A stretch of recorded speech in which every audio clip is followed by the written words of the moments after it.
So, thorough face smashing by Brian today. Well done. A real walloping, as they say. So. Well, you weren't playing with the card Wallop, so that's not even a pun. Well. I was expecting better. Oh, sometimes I disappoint.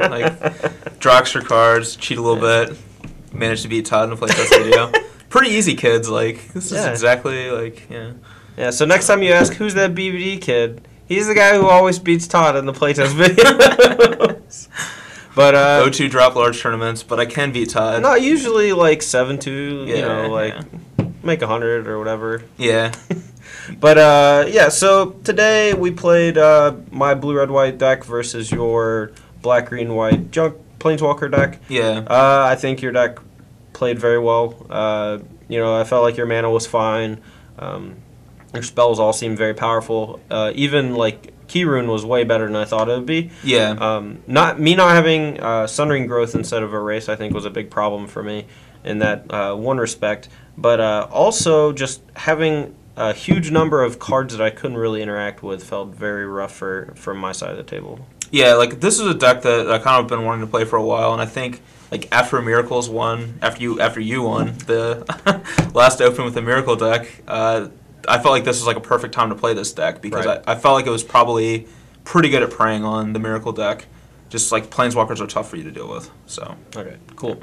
Well, is there anything you would change in your deck? Is there any cards you weren't happy with? One, I did want to point out. Jerry mentioned Ray of Revelation, and that would have been very good against me because Detention Sphere is my biggest way to deal with your Planeswalkers, other than counter spells. So if you just draw one Ray of Revelation, that sets me back so far. Yeah, I agree with that. I think that would be a good 1-of or 2-of to play in the sideboard. Yeah, awesome. So, cool. But other than that, was there anything that you would change? Do you think it's necessary to have the Chromatic Lantern, or would you rather just have another spell? I felt like you were getting flooded a little.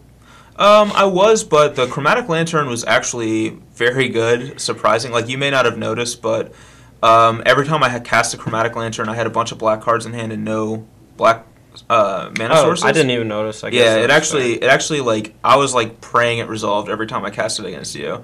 So because I actually just couldn't cast my spells otherwise. Sure. So. Okay. Cool. All right. Well, that's fine. Would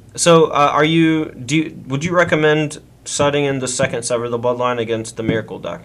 I think so, but I think there's a little give and take. You kind of go off of what you think your opponent's doing. I think most people are going to keep in Entreat, so probably. I actually don't know. I think you want the second Sever, but then cut all the Angels is probably what you want to do. Okay, that makes sense because I was never really afraid of Angel. When I was playing with the deck against you or Chris when I was playing in the finals, but Angel always seemed like the least threatening thing he could do to me. Because it was just stuck in his hand for the entire game until I cast Entreat the Angels.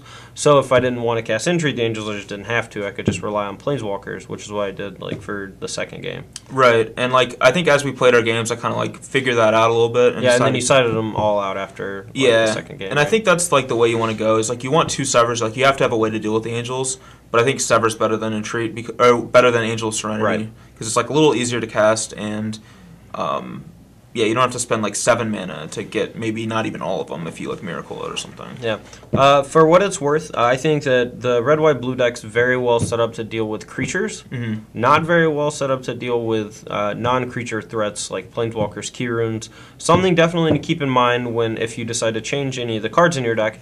Brian and I think Kenny both played one Devil's Play in their deck at the Open, and I think that's the one card that you definitely want to have in your deck to just be able to kill 2 different Planeswalkers with it. It seems pretty strong. Yeah, I was very, very happy with Devil's Play on the day. I actually think if I play the deck again, I might want to play 2. Sure. So something to remember going forward. My sideboard seemed a little lackluster in this match especially, so maybe I want more things. Maybe Pithing Needle would be a good answer. To your Planeswalkers, since they reprinted that in Return to Ravnica, and Planeswalkers in general are just very good and kind of tough to deal with. And I don't know if I can really overload on counterspells, especially situational counterspells. I felt even though I drew 2 Negates and a Syncopate in that game, I was still kind of far behind because you just cast a Thragtusk, if the Negate doesn't hit the Thragtusk, right, and Dissipate, maybe you don't have the mana to counter a Sorin or something. Right. It just costs a little too much. But anyway, but I think both decks are pretty solid. His is definitely favored in this matchup, I think. Yeah, if you guys have any questions, please feel free to comment. Any closing remarks? No, I think that's it. Okay. Well, guys, thanks for watching today. We'll be back next week with another playtesting video. Hope you enjoyed. See you soon. Thank you.